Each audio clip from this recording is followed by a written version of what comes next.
Halo semuanya, selamat datang di materi perhitungan statika bangunan. Kali ini bersama saya, Ima Aprilia, yang akan membahas tentang perhitungan reaksi tumpuan. Sebelum lanjut ke materinya, kalian tahu nggak nih kenapa kita perlu menghitung reaksi tumpuan? Dari pengertiannya sendiri, reaksi tumpuan adalah reaksi yang terjadi pada suatu tumpuan yang timbul akibat adanya gaya luar yang bekerja, sehingga terjadi kesetimbangan pada struktur tersebut.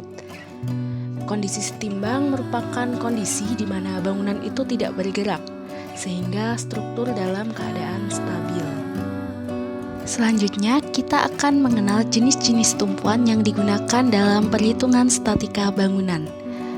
Akan ada 3 jenis tumpuan yang akan kita bahas. Pertama, tumpuan sendi. Tumpuan sendi merupakan tumpuan yang dapat menerima gaya secara horizontal atau biasa kita tandai dengan RH, dan juga gaya vertikal atau biasa kita tandai dengan RV. Namun, tumpuan ini tidak mampu menahan momen.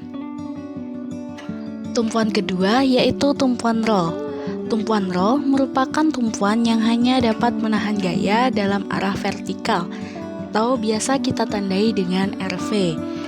Dan tumpuan ini juga tidak mampu menahan momen. Dan yang terakhir ada tumpuan jepit.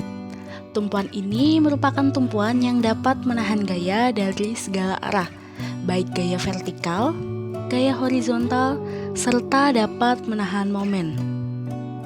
Pembahasan selanjutnya, kita akan mengenal tentang beban-beban yang dapat bekerja dalam suatu struktur bangunan. Beban-beban ini biasa dinyatakan dalam satuan kilogram, ton, newton, kilonewton, maupun satuan-satuan lainnya. Yang pertama, ada beban titik atau biasa kita sebut dengan beban terpusat. Beban ini merupakan beban yang bekerja pada suatu titik-titik tertentu. Contohnya dalam kehidupan nyata, yaitu ketika kita duduk dalam kursi panjang di sebuah taman. Lalu, berat kolom yang menumpu pada pondasi, serta berat kolom di lantai 2 yang menumpu pada balok di lantai 1. Beban yang kedua adalah beban merata, yaitu beban yang bekerja merata dalam suatu panjang atau luas tertentu.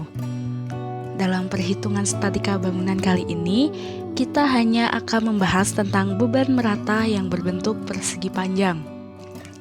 Contohnya dalam kehidupan nyata, yaitu seperti berat sekelompok orang yang berdiri pada suatu ruangan, serta berat sloof yang menumpu pada pondasi bangunan.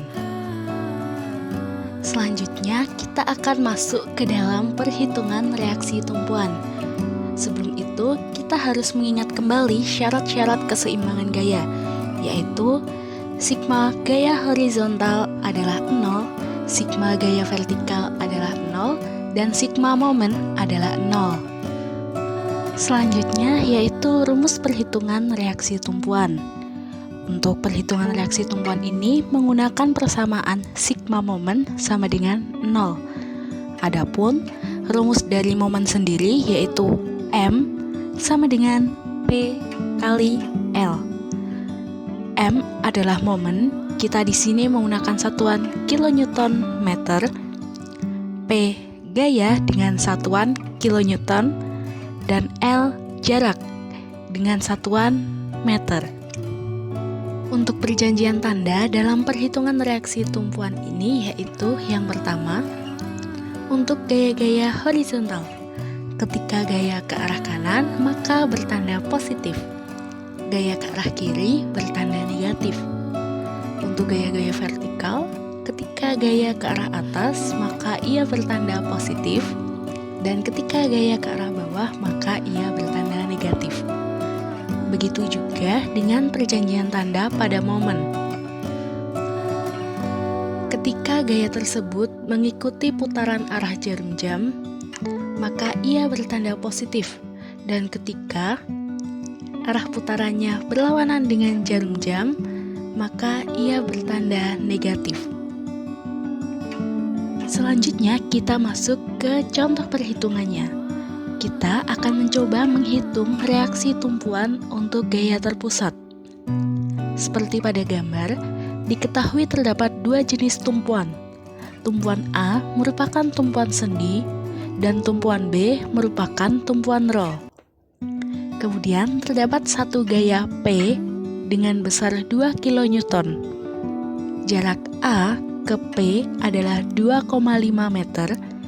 Jarak P ke B juga 2,5 meter.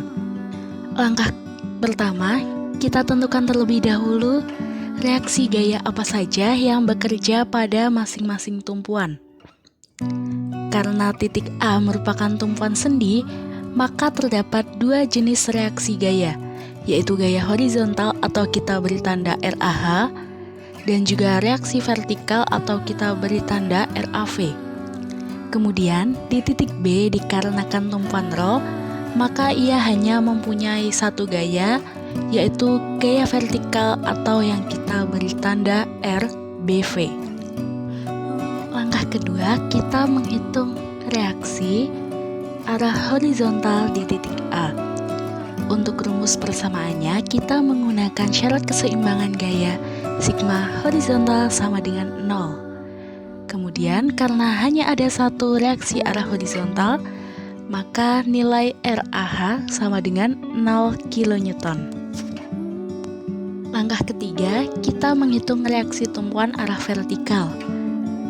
Untuk perhitungan reaksi tumpuan arah vertikal, kita menggunakan rumus sigma M sama dengan 0. Untuk mencari reaksi tumpuan di titik A, kita menggunakan titik acuan di titik B, begitu juga dengan sebaliknya. Sehingga untuk mencari reaksi tumpuan arah vertikal kali ini, kita menggunakan rumus sigma MB sama dengan 0. Kemudian, gambar garis bantu untuk penentu tanda positif atau negatif yang digunakan dalam rumus. Perhatikan garis hijau pada gambar berikut ini. Dari arah RAV menuju titik B, terdapat garis hijau yang searah dengan putaran jarum jam. Maka dalam rumusnya nanti akan kita beri tanda positif. Pada titik P menuju titik B, terdapat garis hijau yang berlawanan dengan arah jarum jam. Sehingga nanti kita akan memberi tanda positif pada rumusnya. Setelah mengetahui penandaan positif dan negatifnya, kita mulai perhitungan reaksi tumpuan arah vertikal di titik A. Kita tulis rumus terlebih dahulu. Sigma MB sama dengan 0. Lalu breakdownkan sigma MB ini, mulai dari gaya terjauh dari titik B. RAV dikali dengan jaraknya 5 meter. Kemudian tanda positifnya didapat dari garis hijau arah RAV menuju titik B yang mana searah dengan jarum jam. Kemudian P dikali dengan jaraknya 2,5 meter. Arah negatif didapatkan dari garis hijau dari titik P ke titik B yang berlawanan dengan arah jarum jam. Lalu masukkan angka-angka yang diketahui. Dikarenakan RAV merupakan gaya yang kita cari, tetap ditulis RAV dikali 5 dikurangi P sama dengan 2 dikali 2,5 sama dengan 0. Lalu jumlahkan sehingga didapatkan RAV dikali 5 dikurangi 5 sama dengan 0. Pindahkan angka negatif 5 ke sebelah kanan dari sama dengan, sehingga didapatkan hasil RAV dikali 5 sama dengan 5. Lalu bagikan angka pengali RAV dengan angka di sebelah kanan sama dengan, sehingga didapatkan RAV sama dengan 5 dibagi 5. RAV sama dengan 1 kN. Sehingga dari perhitungan ini didapatkan nilai RAV sama dengan 1 kN. Untuk langkah keempat sama seperti langkah ketiga. Pertama, kita buat garis bantu di gambar untuk penentu tanda positif maupun negatif yang kita gunakan di rumus. Dari arah RBV menuju titik A, kita buat garis merah yang mana garis ini berlawanan dengan arah jarum jam, sehingga tanda yang kita gunakan nanti negatif. Dari titik P ke arah A, tandanya positif dikarenakan garis merahnya searah dengan arah jarum jam. Lalu kita tulis rumus untuk menentukan RBV, maka menggunakan persamaan sigma MA sama dengan 0. Kemudian breakdown sigma MA-nya, di mana min RBV dikali 5 ditambah P dikali 2,5 sama dengan 0. Lalu kita hitung sehingga mendapatkan min RBV dikali 5 ditambah 5 sama dengan 0. Lalu pindahkan positif 5 ke arah kanan sehingga didapatkan min RBV dikali 5 sama dengan min 5. Lalu bagikan pengali dari RBV sehingga didapatkan nilai RBV sama dengan 1 kN. Lalu langkah kelima, kita hitung kontrol keseimbangan untuk mengetahui apakah nilai gaya-gaya arah vertikal tersebut seimbang. Dengan rumus keseimbangannya, sigma V sama dengan 0. Lalu masukkan RAV ditambah RBV min P sama dengan 0. Nilai-nilai positif dan negatif ini kita dapatkan dari arah-arah gaya yang bekerja, di mana RAV dan RBV ke arah atas, P ke arah bawah.